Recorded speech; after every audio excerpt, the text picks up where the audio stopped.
Hello indie game fans, September was a massive month for indie game releases with some of the best games of the year, where amid all the activity, some updates and 1.0 releases went under the radar, so I'm here to fix that wrong, beginning with 30XX Feline Fury, a paid DLC to a gorgeous pixel art roguelike platformer, which adds Deli's catastrophe armor to the game as a new playable character. This character has 15 new primary weapons, 9 new powers and 8 new supers, where you must attack to charge up her supers in contrast to the other characters. As such, it provides a different enough feel to the game that makes it quite different to play through, and hey, the design is a cat, so that is immediately stonks for the developer.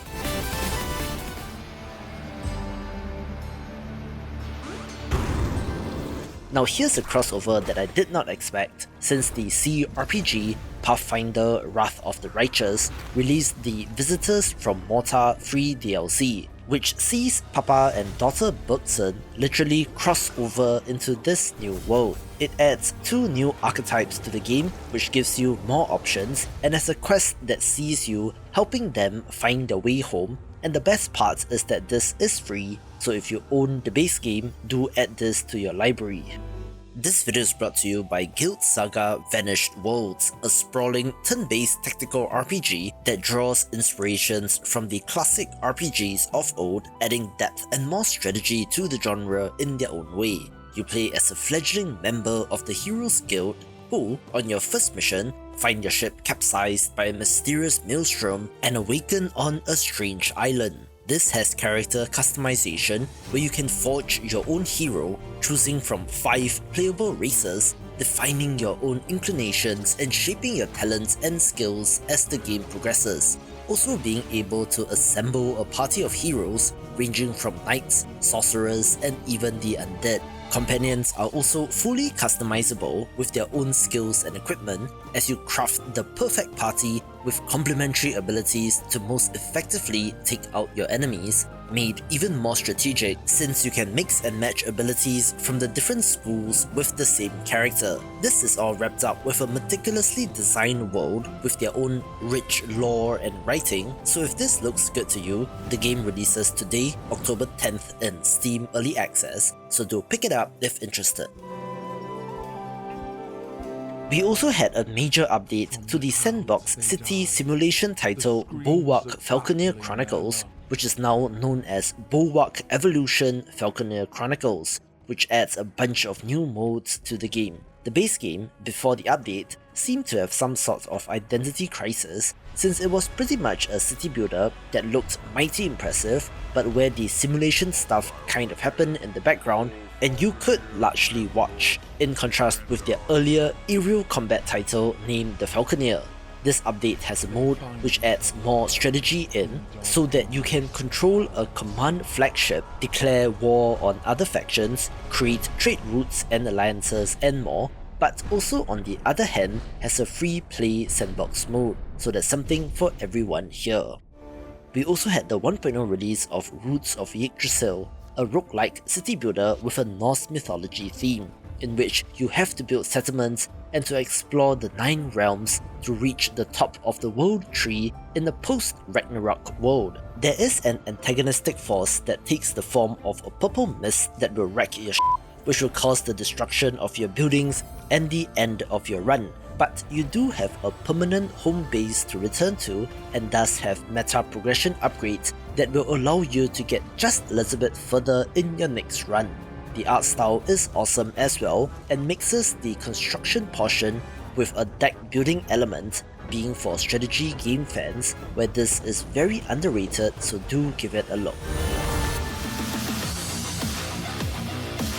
Speaking of 1.0 releases, we also have that of Insect Swarm, an all-action twin-stick shooter that throws swarms of enemies at you, with the twist being that this is not a Vampire Survivors inspired roguelite, but more of a regular twin-stick shooter. Still, it feels great to slaughter bugs by the thousands, with some impressive looking bosses as well, and while not the most visually attractive, there's certainly something to this game. Will be my final entry. We're into hour 52 of of the red infection. There's no way all the survivors are still alive. A release that snuck up on me is EVOTINCTION, being rather interesting since it's a third-person hacking and stealth action title where you play as a doctor who is the only one that can stop rogue AIs in a research facility. Visually, this looks quite nice, perhaps Death Stranding-like if you will, due to all the futuristic tech in the game. The core part of the gameplay involves hacking enemies and manipulating them, while you methodically make your way into the core of this facility, with decent stealth mechanics and plenty of options that you can mess around with, where How Long to Beat has this at about 6 hours and looks like a bit of a hidden gem. I don't have any choice. Be back in our employ, Rebecca. It is perhaps not quite the right season for Home Safety Hotline Seasonal Worker, since this is Christmassy in nature, but this horror puzzle game is great, and the paid DLC adds even more cases to solve. If you're not familiar, this has an intentionally throwback look, down to almost dial-up internet era kind of presentation, in which you play as a phone safety operator, taking calls from customers who have problems, which in this case happens to be supernatural creatures. Based on their description and your guidebook, you must then identify what creature it is, and to tell the customer what to do to deal with it, with this adding a new 4-day storyline with 28 new horrifying monsters, with your goal being to survive and to make it to the annual office Christmas party. Counting on you, Rebecca. We also had the 1.0 release of Aura of Worlds, a creative, tactical roguelite platformer in which you have multiple ways to tackle different scenarios, whether it be getting loot or even fighting enemies. The example that the developer gives is that if there is a treasure chest across from a pit of lava, if you have the items, you could grapple over the pit to get to the chest, use a boomerang to retrieve said item, bend time and use enemies as platform to jump over there, or to use an explosive to blow up the lava pit so that you can walk across. Although that last option has consequences, such as the lava flying everywhere, which will interact with everything else. The same goes for enemies, since their attacks can hurt each other, and you can manipulate them with your skills as well, and really does give you quite the amount of freedom, so for a non-standard roguelite experience, do give this a try.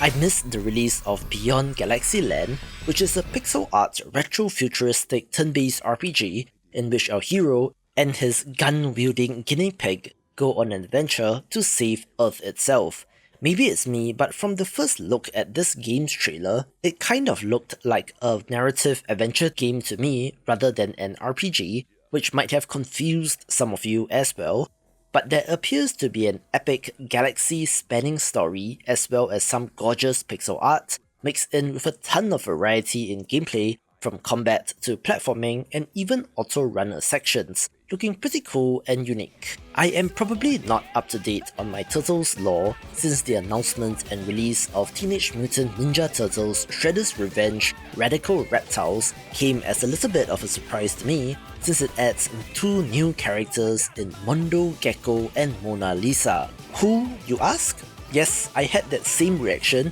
and apparently these are characters from the 1987 cartoon, which I don't think I have watched, but one of them has a skateboard which allows him to dodge in mid-air, and the other has backflips and chemical bombs, so what's not to love? The base game is a fantastic example of a licensed game done right, so the addition of 2 new characters adds more gameplay variety, and I am curious about the future of both this game as well as developer Tribute Games and what they are working on next.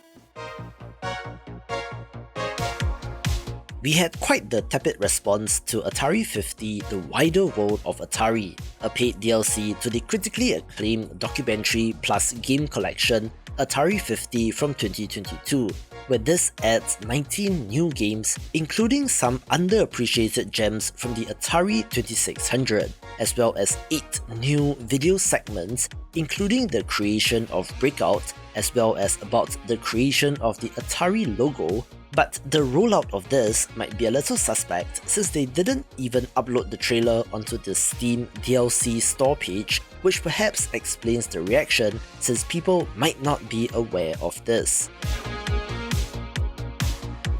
We are going chronologically here, so here is G.I. Joe Wrath of Cobra, where I had no intention of pacing it as close to Shredder's Revenge covered earlier, but hey, here we are. Similar to that game, this is a licensed product and is a G.I. Joe beat 'em up featuring your favourite characters from the show as well as iconic enemies and villains. However, I wouldn't go so far as to call this a cheap imitation, but it's just okay and doesn't feel that great to play as compared to Turtles, so while the pixel art is pretty on point, we have to see if major work will be done on this game.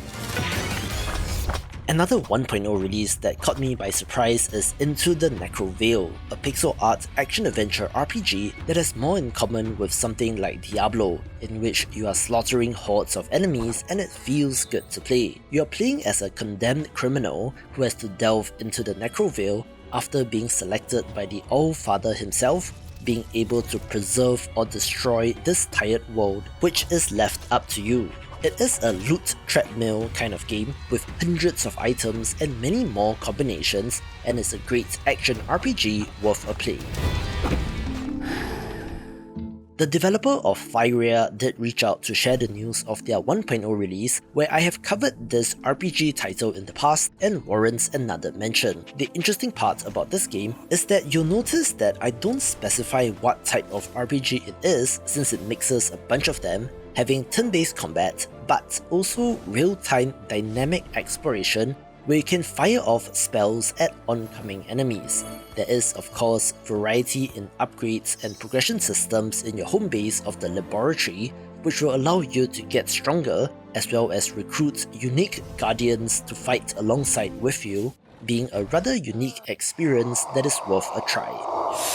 Another 1.0 release which crept up on me is that of Dwarven Realms, a game that first entered early access in December 2022 and as of recording has about 1,500 Steam reviews, 500 of which are recent, so it has made quite the splash. This is a 3D action RPG from more of an MMO style camera angle, throwing hordes of enemies at you like a survivor's game, but is not a roguelite. Rather, you are doing almost MMO style attacks, which paints the floor as attacks are imminent, allowing you to react accordingly, with a massive Path of Exile like skill tree and plenty of equipment and upgrade options. Their 1.0 launch was together with the announcement of Season 1, which includes new regions to explore and launch events, so I do wonder how Season 2 and beyond will work for this game. Step forth through each portal realm, Morta.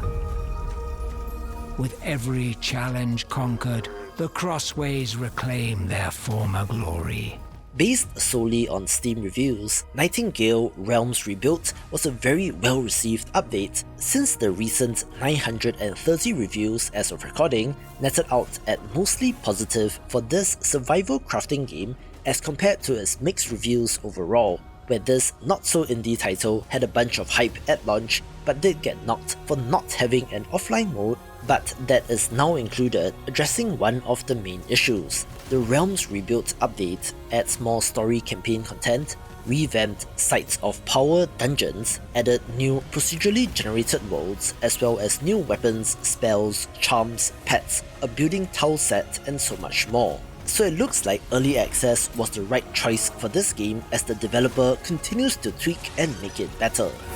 Another 1.0 release of interest is Nagate Tale, an anime action roguelite that stars monster girls, so you know what the developers are going for, being kind of like Hades but hornier, where you are calling upon these creatures and their powers to aid you in combat. Complaints around this game are many, which leads to mixed reviews, primarily since despite it being 1.0, there are still plenty of bugs, rough English language translation, controller and key binding issues, performance issues and more, so like a title that you will see later on in this video, perhaps 1.0 is the wrong label for this, which is explained by a Steam post since apparently the original developers were unable to complete the game, so the publisher had to step in, so it's an unfortunate turn of events.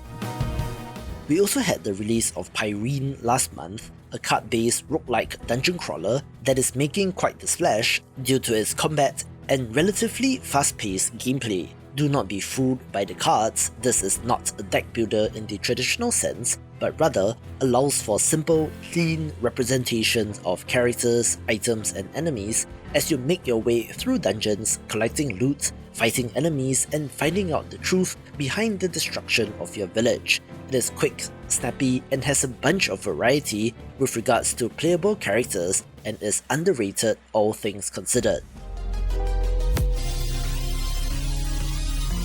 A release that some of you pointed out in the comments is Poetry of Blood Eclipse, so thank you for doing that, since this is a pixel art roguelike platformer which I missed as well. But in my defense, I was off touching grass that week and pre-recorded that video. Still, this is an anime girl title from I believe a Chinese developer, so watch out for localization issues, where our heroine explores a post-apocalyptic world, defeating bosses in order to bring them back to your laboratory. I like the description of the hyper-speed 2D action roguelite title, making this one to watch in early access. One of the standout hits of last year is Moonstone Island, a pixel art farming sim with monster taming and card-based combat, who have a good track record of supporting the game post-launch, most recently releasing the festival update for free, adding 3 seasonal events in the Spirit Spring Festival, the Lunar Festival and a Cooking Festival, along with 4 new spirits to capture, as well as more decorations and various tweaks and improvements, which makes this even better.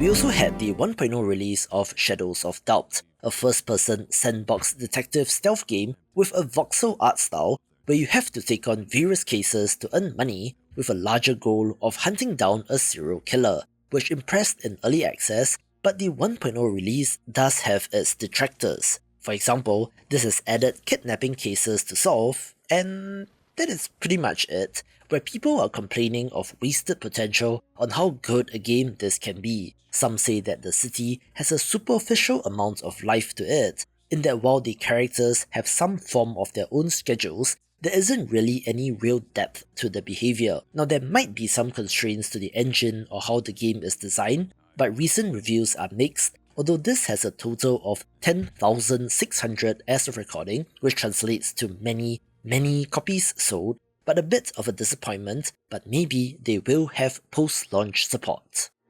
The Ninth Dawn games are regarded as cult classics, being open-world action-adventure RPGs with a ton of variety, including monster taming, crafting, a deck-building card game within the game and more, with the first game from 2012 now retroactively being given the Clunky Controls Edition subtitle, getting a full remake that has been very well received. This is a massive open world with over 45 new handcrafted dungeons, also adding co-op support and even first-person mode, which I don't believe was in the original. It is a complete remake with a ton of new features, updating the story, expanding the dungeons and more, and it's a case of a remake gone right.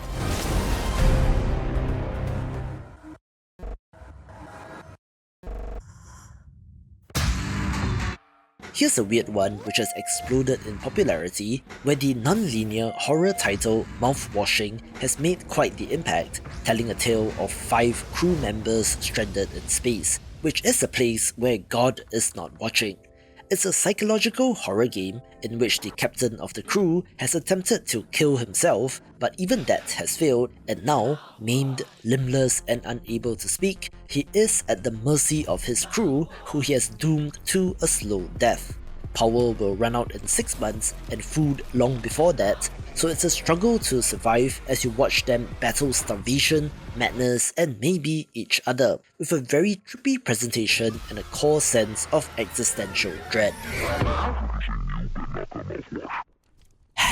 Okay, another one of these has got me again, since while Vampire Survivors clones are a dime a dozen, there is something to be said about Halls of Torment, which just released out of early access. Maybe it's the almost Diablo 1 looking visual style, or maybe the progression system tied to quests, rather than grinding for resources, but this is a fantastic one of these, allowing you to get ridiculously overpowered and to slaughter hordes of enemies, while making enough changes to the formula to make it of note, and is one of the better games of the year. Watch this video for more Vampire Survivors style games.